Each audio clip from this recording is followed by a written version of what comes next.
He's from Ahmedabad, well-known pediatric orthopedic surgeon.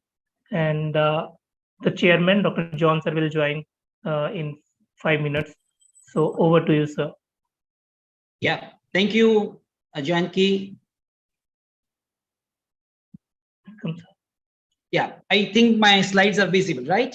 Yes, sir. Okay, fine. Good evening, and today we are going to discuss about the clinical examination in children with cerebral palsy.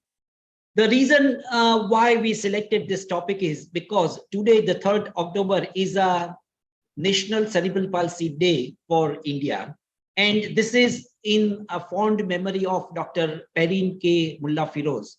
Perrine K. Mullah Firoz was a founder president of Indian Academy of Cerebral Palsy. And she was the first Indian orthopedic surgeon to commit to the care of children with cerebral palsy. She worked at Haji Ali Center, that's a children orthopedic hospital at Haji Ali, which is now known as SRCC Hospital, Narayan Healthcare. So in the fond memory, we carry out this session. Those who are interested in cerebral palsy can read this book. It's a small book with a lot of pictures, The Health Guide to Cerebral Palsy. I am one of the contributor to this book. This book is now in the 3rd edition. And if you want to download it, you can download it free from the website www.globalhealth.org.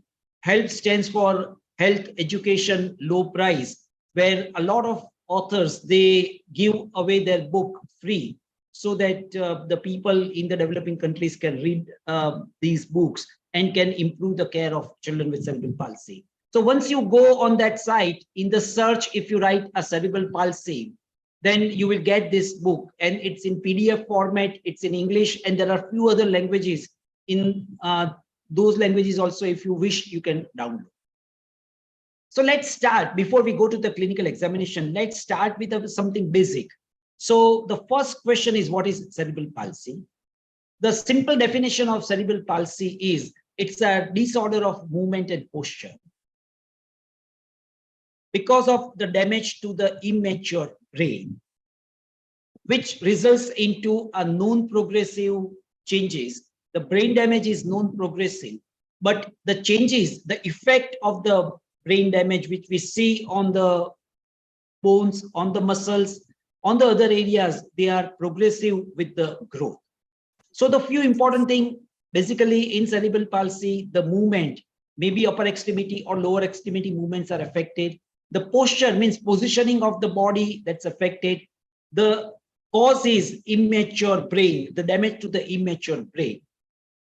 When the child is less than 3, it's called immature brain. And we need to remember the brain damage which has taken place is not progressive. So if we come across any condition where there is a progression in the brain damage, then it does not fall under the category of cerebral palsy. The next important question is, where is the lesion in the brain? We know that there is a damage in the brain, but actually where is the problem? And to show you that, this is a cross-section MRI of a brain. The two dark areas, the black areas, they are the ventricle. And on the outer side of the ventricle, there is a white streaks, which is called a periventricular, means surrounding the ventricle. The leukomalacia means the white changes of the brain. So you can appreciate that with the red arrow. That is the area where the damage is in most of the children with cerebral palsy. Now, to understand the pathophysiology, let's just take a coronal section of a brain and the two red areas. That is where the brain damage is. You can see that that area is on the either side of the ventricle. So ventricle is in the center, on an either side of that is the brain damage. So periventricular leukomalacia takes place at that site. If we remove that red area and see what part of the brain is affected, we can see that it's a corticospinal tract, which starts from the motor cortex, goes by the side of ventricle, and then it descends in the spinal cord. So that corticospinal tract or a pyramidal tract are affected in the brain. So naturally, it's an upper motor neuron type of lesion. What are the effects of this brain damage? To understand that, we can see that the major involvement is the pyramidal tract or the corticospinal tract. And in some children, when the extent of involvement is more, it affects the basal ganglia, which is lying adjacent to the site where the damage takes place. So either it's a corticospinal tract or the basal ganglia which are affected, and that results into the motor sickness. So the effect of brain damage can be a motor impairment, where the role of orthopedic surgeon is very important. And the second, in most of the children with cerebral palsy, there are few known motor impairments. First of all, let us understand what are those known motor impairments before we come to the important part, the motor impairment for us. The known motor impairments are the cognition impairment. Their intelligent ability is affected. In some children, it affects the vision also. Many of them have a speech problem. They are not able to speak clearly, or they speak very slowly. The same way, they have a problem in the swallowing. And because of that, those children who have affected to a great extent have a lot of issues with feeding, and they are many times malnourished. Because of the brain damage, which works as an epileptic focus, that leads to a convulsion or epilepsy in some of the children. So these are basically known motor impairment. And as I said, most of the children have one or more known motor impairments. So the important point is, like, children with cerebral palsy need multidisciplinary approach. If you have an interest in cerebral palsy, please try to establish a care system where all these known motor impairments are taken care of. Over and above the physiotherapy, these are the areas where we need some expert help to help these children with cerebral palsy. So now we come to the most important area where the orthopedic surgeon plays a very important role, and that's the motor impairment. Motor impairment is a big spectrum, and it results into a minorly affected children to abnormal walking. To, on the other extent, there is a known walking and they remain bedridden and they cannot walk. So it's a wide spectrum. Those children who are walking independently, there is slight abnormal walking. To other end, there is no walking. In addition to that, many children, they need external support in the form of a stick or a walker while walking, because their equilibrium or balance is not adequate. Some of them, particularly those who are having a severe motor involvement, have hip problem also. Please remember that this is not developmental dysplasia of the hip or a DDH or a CDH. This occurs later on the second or third year of the life. And some of them have a scoliosis also. So these are the problems where we need to focus. Now let us understand a very important concept, and that will help us to understand the limitations of orthopedic surgery in the management of cerebral palsy. When we talk of the child who is walking abnormally, there are two factors. The first factors, the group of factors, they are arising because of the damage to the brain, as we saw to the cortical spinal tract and the adjacent area. But in addition to that, there are some limitations because of the musculoskeletal system also. So let us understand each one, and then we will see the importance of this concept as a whole. So let's take the first one. Why or what are the neurological impairments? Because of that, these children are not walking normal. So neurological factors, the first is they have a tone abnormality. Some of them have a, or majority of them have a hypertonia. Some have a changing tone, which we call it dystonia. And very small number of children have a low tone or hypotonia. But spasticity or increased tone is the most common. The second one, as we discussed, they have inadequate balance reaction. And because of that, they have a fear of fall and they need external support. Inadequate selective motor control. What is selective motor control? If someone asks me to bend my finger like this, I can bend it selectively. But these children, they don't have this selective motor control. And because of that, their motor movements or the upper extremity movements are not fine or smooth, and it's clumsy. In addition to that, they have a sensory problem. They are not perceiving the sensations from the skin, from the joint adequately. And the last is the weakness. We know that weakness is one of the features of upper motor neuron. And because cerebral palsy is an upper motor neuron condition, the weakness is one of the factors which results into abnormal walking. Because muscles are weak, they cannot walk a long distance. So these are the 5 neurological factors. Coming to the musculoskeletal factors, there are 4 musculoskeletal factors. The first is, over a period of time, the muscles become short. The second, some of the muscles, they become long. So few group of muscles, they become short, but at the same time, the other group, they become long.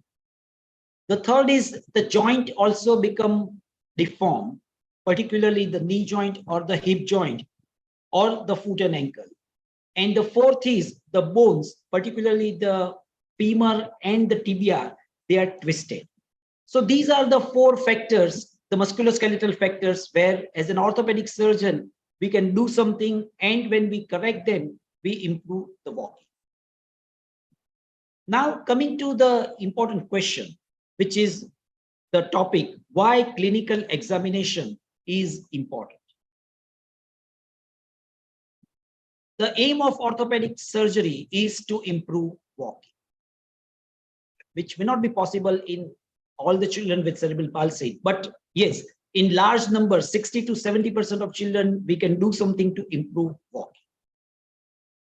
Please remember that these children are, their walking ability is something like someone who is walking on a rope.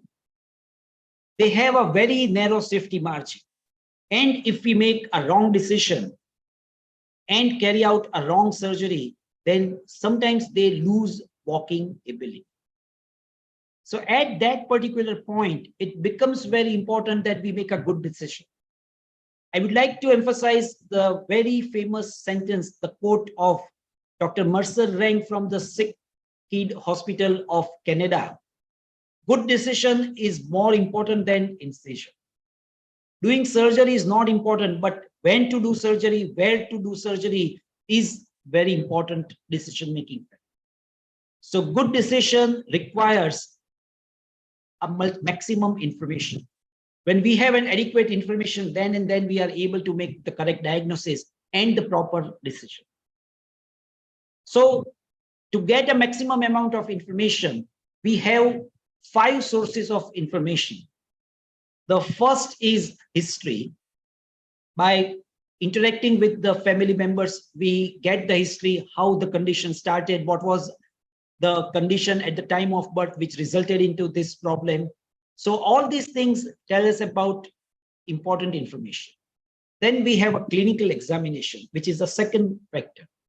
The third is the gait observation or gait analysis. That's the third one.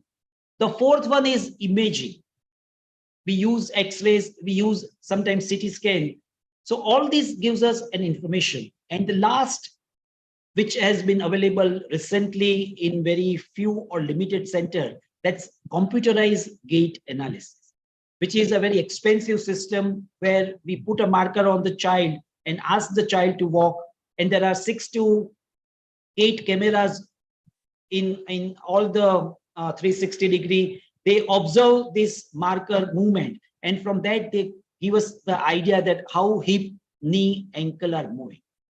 Most of us, like me, we don't have the 5th component with us, and we have to have these 4 components with us. And as we understand that, clinical examination gives us a very important information because it is one of the 4 tools. So clinical examination is one of the important source of information in management of cerebral palsy. Now coming back to the original point, which we discussed already, that musculoskeletal factors which are responsible for gait abnormality in cerebral palsy are 4, and they are short muscles, long muscles, bone problems, and joint. In today's session, we will discuss about the first 2 only because of the lack of time. We will not discuss the third and the fourth one. So these are the short muscles and long muscles clinical examination we will discuss. So let's start with the first point, the clinical examination for short muscles. The question which is very relevant for the discussion is why muscles become short. There are various reasons for that. The most common one is a spasticity. In addition to that, the limited activities that these children are not walking as much as the normal child. And because of that, most of the time they are sitting, and so their hip and knee remains flexed, and that may result into the shortening of the hip flexors and the knee flexors. And sometimes as they are sitting, these muscles remain in a shortened position, which may result into shortening over a period of time. The most commonly understood mechanism is the spasticity. To make you understand the concept of spasticity, let us understand that when child is growing, both the muscles and the bone, they elongate, they increase in the height proportionate. So let's take, this is a child who is 2-year-old. We see that this is the leg.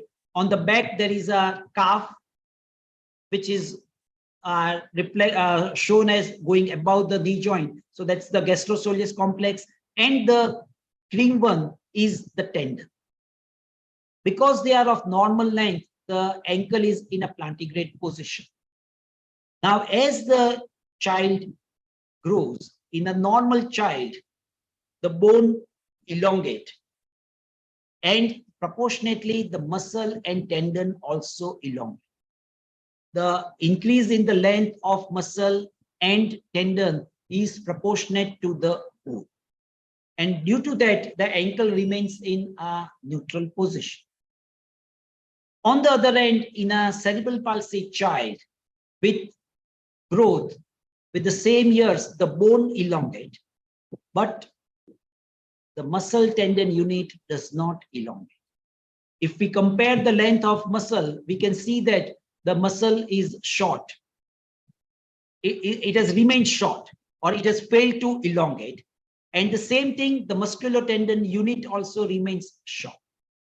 And due to that, the ankle cannot be brought to a neutral position or to a full dorsiflexion position, and it remains in the plantar flex position. So this is the most important concept, that because of the spasticity, these muscles fail to elongate during the growing years. Which muscles are likely to be short? There are few muscles.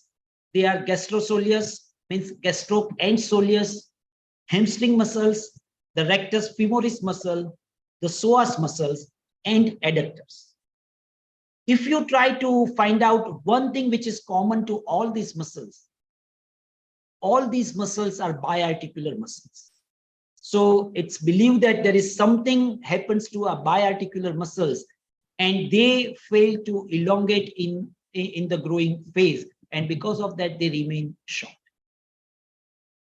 So let's start with the first muscles, that's gastrosoleus muscle. When we say a calf muscle, it consists of two muscles which are lying adjacent to each other. The first is the gastrocnemius, which is rising above the knee joint, and it inserts via tendoacheus into the calcaneum. Then we have a soleus muscle which originates below the knee joint, and again it combines with the gastro and form a common tendon, which is the tendoacheus, and then it inserts into the calf, it inserts into the calcaneum. How to look at the length of soleus? To relax the gastroc, the knee is bent to 90 degree. So when we bend the knee to 90 degree, the gastroc portion, which has an origin above the knee joint, is relaxed. And now we dorsiflex the ankle. We look at the angle, the dorsiflexion angle, and that gives us an idea about the soleus length. Because at this stage, because of the knee flexion, the gastroc is not considered in the clinical examination. Once we measure the ankle dorsiflexion with the knee flexion, we go for extension of the knee joint. As we extend the knee joint, the gastroc comes into play, and then we again check the dorsiflexion. If dorsiflexion diminishes with knee extension, then we can assume that it's because of the gastroc shortening, there is a reduction in the ankle dorsiflexion. This test is called silver skull test, but the rationale is same. First, we look at the dorsiflexion with the knee flexion, and then we look at the dorsiflexion by after extending the knee joint. So that was a first test, and by that we can differentiate whether it's an involvement of soleus or involvement of gastroc or involvement of both. So that's a very important piece of information. The second muscles which are likely to become short is hamstrings. And to look at the hamstring length, the name of the test is called a popliteal angle. We will understand what is the rationale of that test. When we carry out the popliteal angle measurement, the contralateral side means the side on which we are not examining, that side hip and knee are extended. On the side where we are measuring the hamstring length, the hip and knee are flexed. Remember that the hamstrings are on the back of the hip muscles. So with hip flexion, they are stretched. And they are also on the posterior side of the knee. So when the knee is flexed to 90 degree, one end of the hamstring is relaxed. So from this position, we extend the knee joint, and then we stretch the hamstrings. So this is what the test is. The contralateral hip and knee are extended. The side on which we are measuring is hip and knee are flexed to 90 degree. Then the knee is extended as shown by the arrow. And at the point where the knee extension is possible, that is proportionate to the calf length. If calf is short, then it will not allow the knee to extend fully. Now, in the popliteal angle, we need to remember that the angle formed between the leg and the vertical line, as shown in this, is the popliteal angle. So more the popliteal angle, more is the hamstring short. So this is how we do it clinically.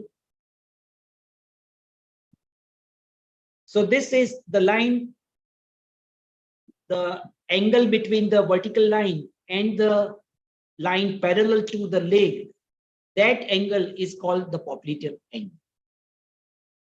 Coming to the third muscle, which is very commonly affected in these patients, are the rectus femoris. Rectus femoris is one of the component of quadriceps muscles.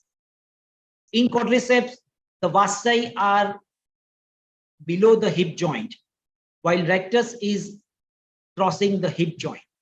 So when rectus is short or a spastic, the problem which takes place is in the swing phase, it does not allow the adequate knee flexion, and because of that, there is a stiff knee gait.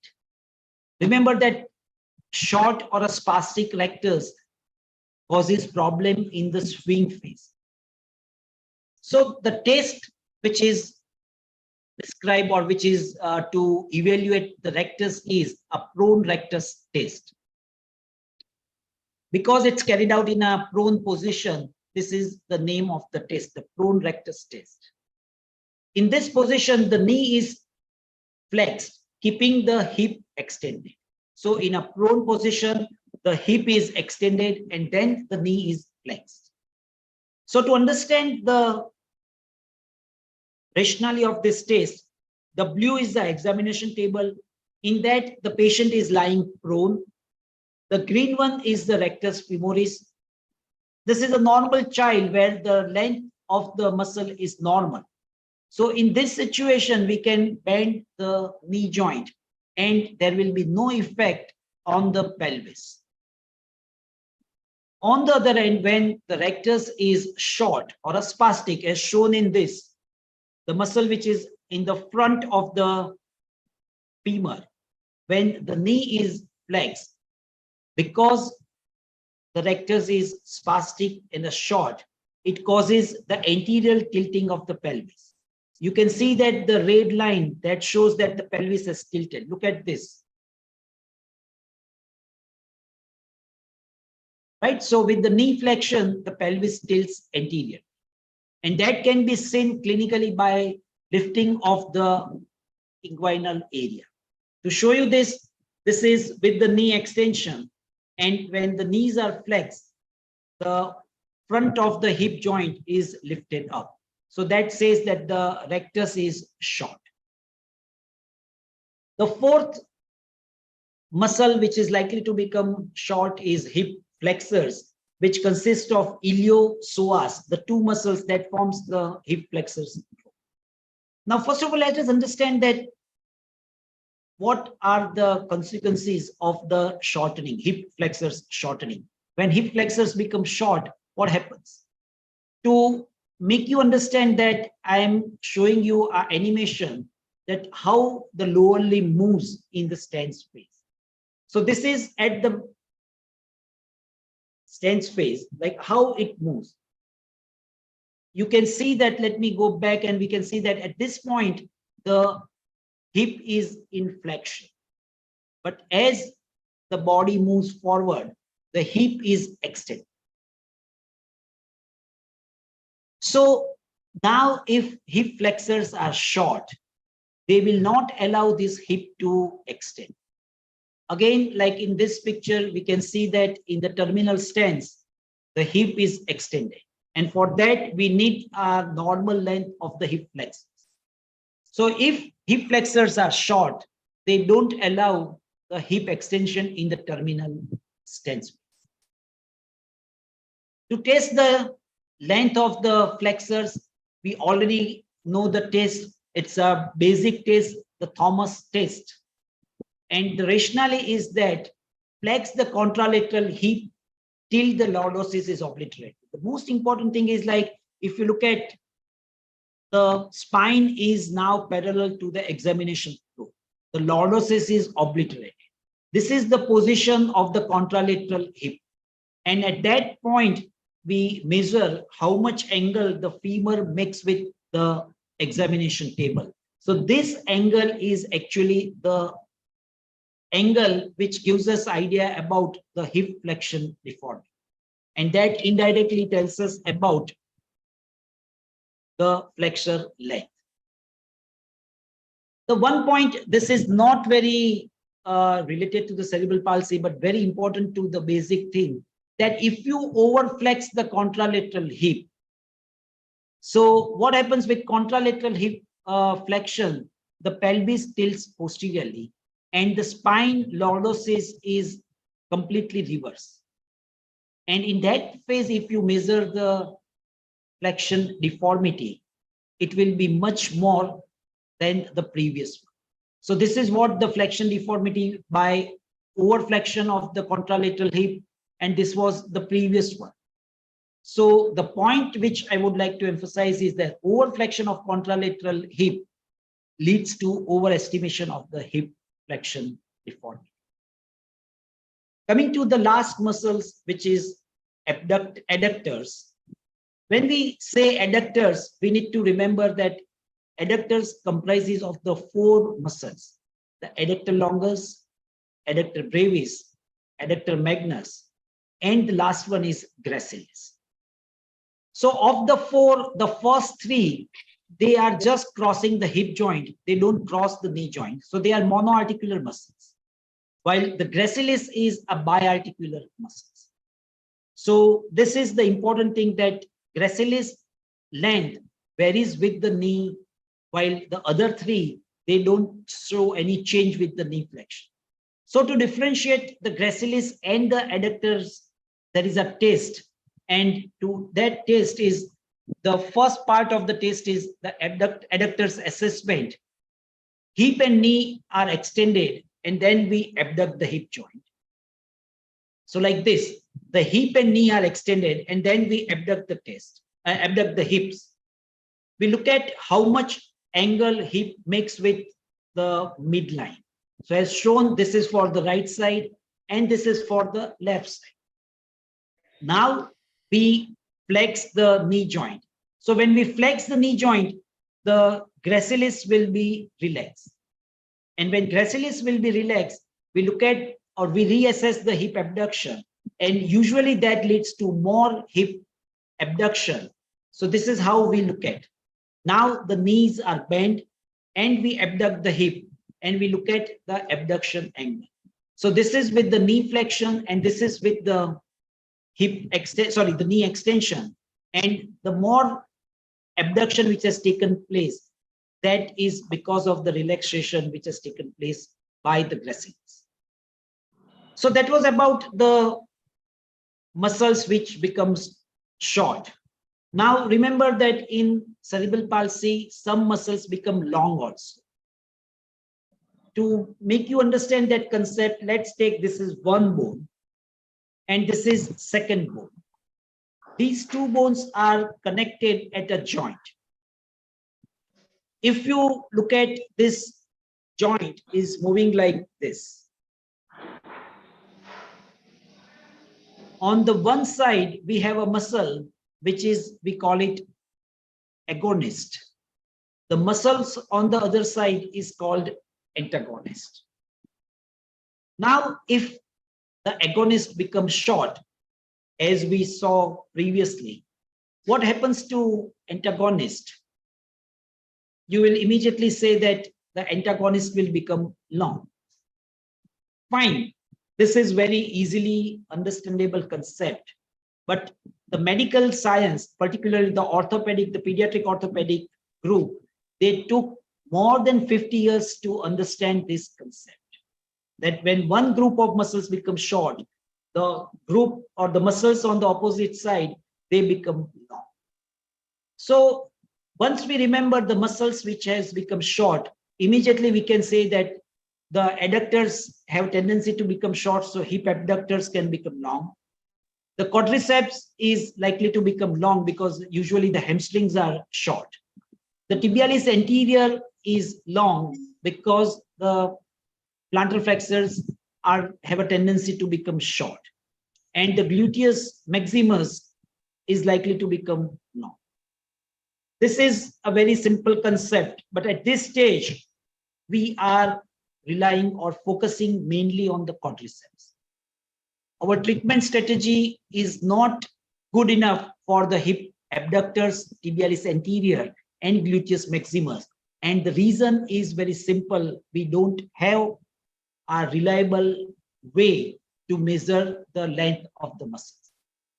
And those things which we cannot measure, we cannot understand, and we cannot put into the practice. So that is one of the problems which we are facing. But yes, we have understood the quadricep lengthening very well. To understand that, let's take, this is an examination table. The child is lying with the hip extension. The knee is flexed. Now we ask the child to carry out active knee extension. Yeah.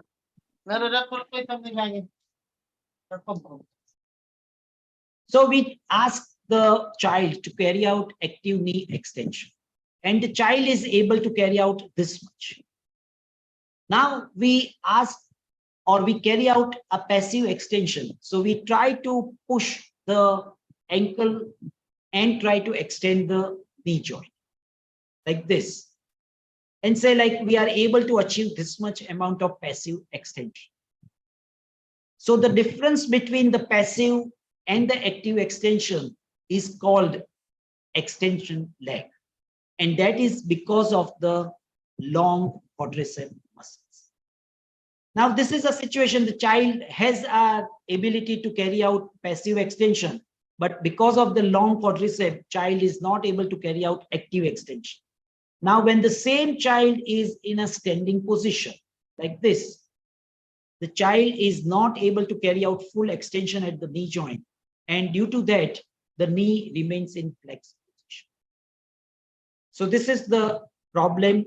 So to look at the quadriceps length, we have a very simple test. We ask the child to first carry out active extension. And after that, we go for a passive extension. So let's see this video again. This is active, and then examiner carry out passive extension. And the difference between the two is called the extension leg, and that's because of the long quadriceps. We are not going to look at the bone problems, but remember that the bone abnormalities are two: the femoral anteversion and tibial torsion. And the clinical examination for the joint problems, again, we are not going to discuss, but there are three common joint problems are hip dysplasia, knee fixed flexion deformity, and planovalgus foot. And if we want to add, scoliosis is again a joint abnormality, which is very commonly seen in this children. So now we are coming to the end of the talk, and I would like to end my talk with giving a very important point that we have carried out a clinical examination. So now we have clinical examination, we have information from gait abnormality. Now in our mind, we have to correlate the two. So if clinical examination correlates with the gait abnormality, then we accept the findings of clinical examination. But on the other hand, if the clinical examination findings and the gait abnormality findings are not matching, in that case, we don't accept the findings of clinical examination. So that's the important thing, that once we have a clinical examination, we have to carry out an important analysis that whether it matches with the gait abnormality which we have seen by our eyes or with the computer gait analysis. So the take-home message is clinical examination is a very important tool. By proper clinical examination, we can detect all the 4 musculoskeletal impairments. In today's lecture, we have seen only the clinical examination for short muscles and long muscles.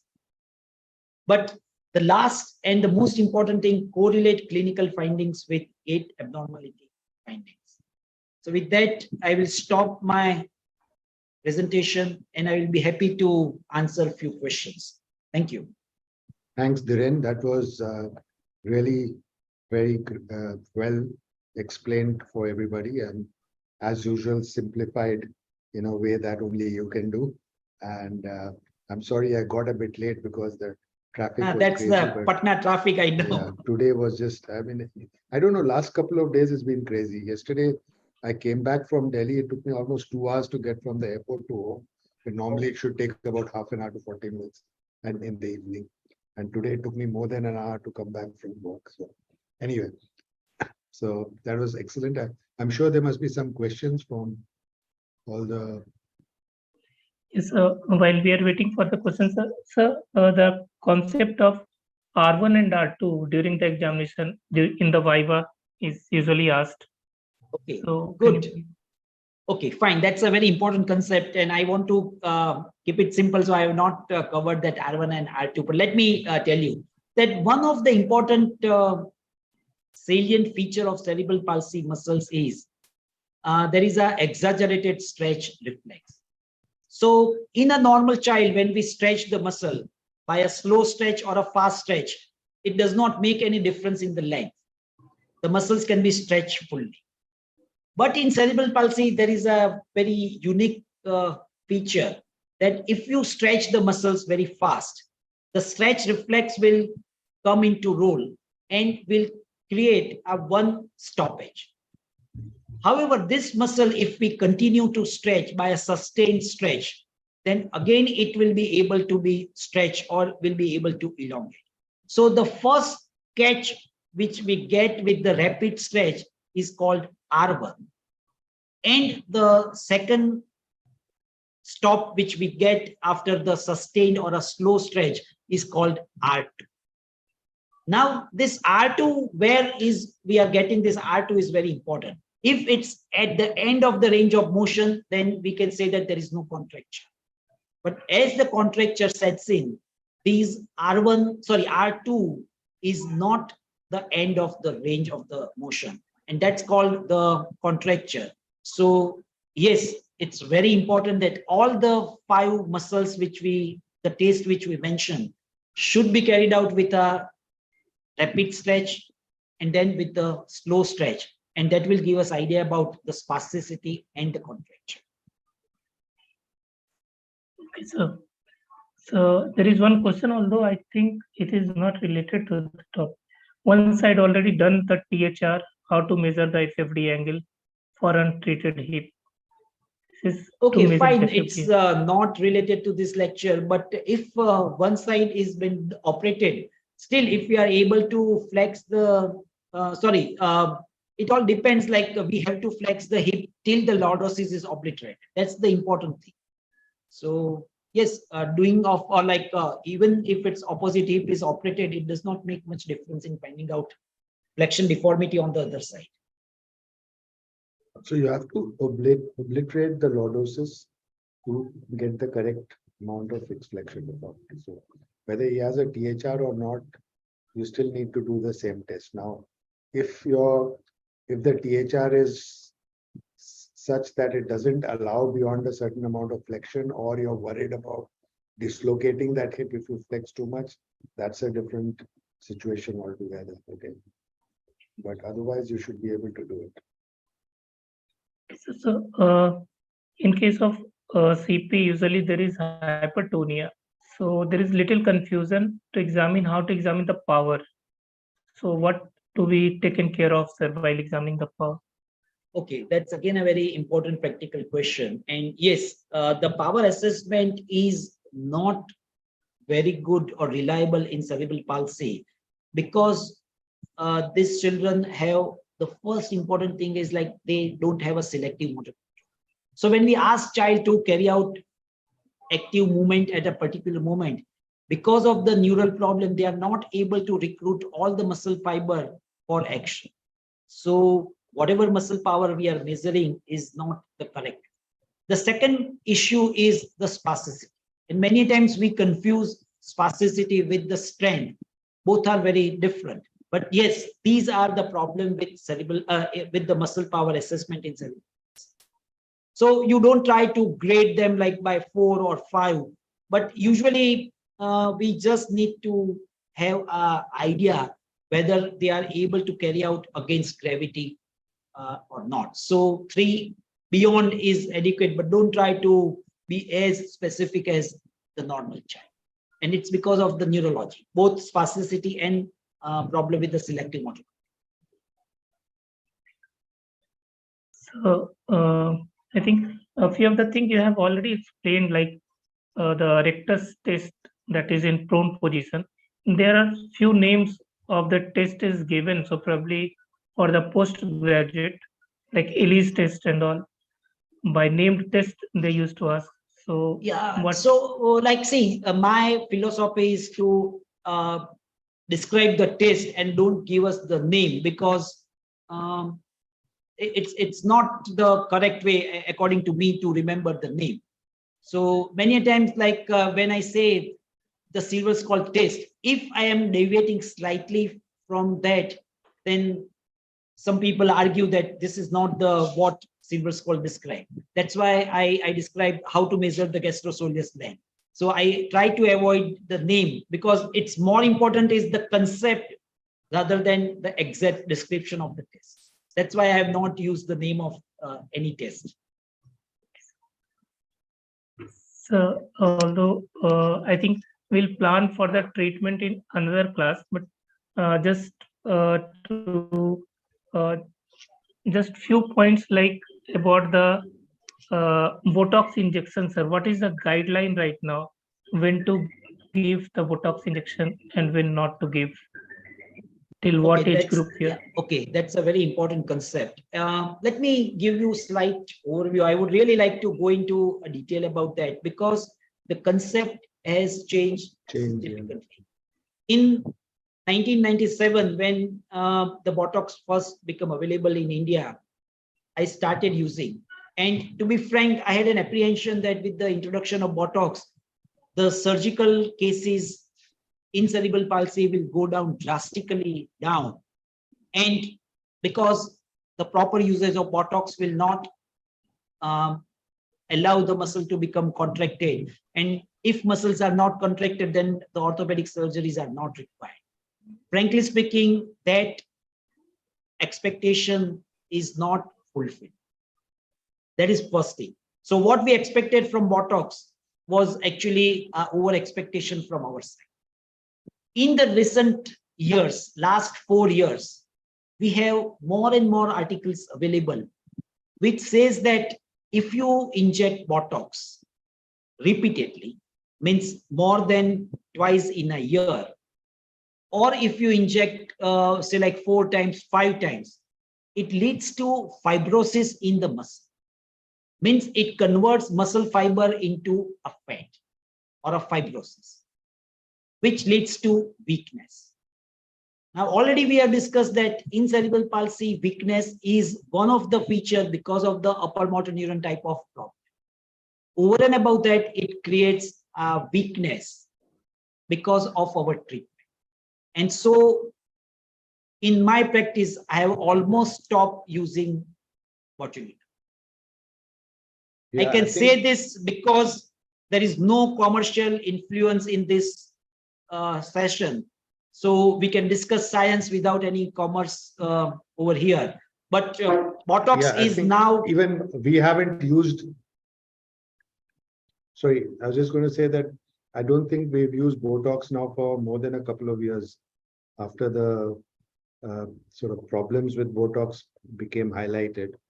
It still may have a use once or twice if you have a equinus which is not getting corrected or is very spastic and you want to just cast it before you do surgery. That means in the younger age. Okay, because in CP generally you want to avoid surgery till they're a bit older, usually 7 or 8 or whatever. So at that stage, just to, if you can't get it, just to buy time. So like if child is presenting to us at 4 or 5, and as Dr. John said that the right age is 6 to 8. So to buy time that 1 or 2 years, we can use Botox once or twice. That's the only indication of use of Botox in my practice. And the other thing is that sometimes you can just cast them under anesthesia without actually injecting them, because you may not be able to get the foot to neutral in the clinic, but under anesthesia very often you can. So you don't have to inject Botox if you can get it to neutral under anesthesia. Yeah, so see, like now the problem is like whenever we give botulinum injection, we give cast. So we also know that when we immobilize the joint, let's say for the plaster, for the fracture, the muscles, they become weak. So what happens, like when you give Botox and then followed by that you give a cast, we are giving 3 insults. The first is the primary weakness because of the brain issue. The second, the botulinum itself is creating a fibrosis in the muscle. And the third, the temporary plasters, immobilization will also lead to weakness. So instead of going for Botox, yes, what Dr. John said, I do that. Sometimes we give plaster every 6 months to again buy time. So young child, yes, we do it, and to buy time. Now I prefer to give only plaster, which in the previous few years I was using Botox and plaster. So for how many weeks, sir? In 6 months, if you... Yeah, so usually one plaster gives us 6 months. 4 to 6 weeks. 4 to 6 months. So not No, frequently, plaster is because there for 4 weeks or maximum. yeah, 6 exactly, weeks. three weeks, and if possible, we allow the child to walk Walk on so it, that yes. at least the other muscles, they remain in a good position. And plus he's using that muscle even though it's in a cast. So in a below knee cast, if he's walking, he's still using that muscle. So any specific oral medication with the plaster? Yeah, we Or- can give baclofen, we can give diazepam, but the problem is, like, as soon as you reach in a therapeutic range where you really see the effect, the side effect starts becoming dominant. So So if yes, the spasticity is a problem for some reason, okay, then you want to reduce it, and there you give muscle relaxants, either baclofen or one of the others. So this medicine, they may have an effect on the muscle, but the problem is they are not selective. So Yeah. they work on the spastic muscles as well as on the normal muscles. So because of the normal effect on the normal muscles, the person or the patients, the child says that I feel weak, which is because of the effect on the normal muscles. And the second problem is they lead to static hypotension. So when they get up, they have a hypotension, because of that, they have a giddiness. So yes, these medications, they are good in a therapeutic range, but side effects are usually seen at that therapeutic range. So one thing which you have not touched upon is gait. So probably in the next Yeah, in the class- next session, exactly. So in the next session, what we will do, we have this clinical examination idea. And what I emphasize is the last thing, that's a gait abnormality. So what we will do, we will take a video first. We will understand that these are the gait abnormality. Then I will enumerate the clinical findings. And then we will see what findings are matching and what findings are not matching. And then we will go to the decision. So yes, that we can do it, and we can take 2 or 3 cases so that it covers everything about decision making. So both the gait abnormality and the clinical examination matching, which is very important, that we will discuss in the next session. okay, great. Thank you very much. Yeah.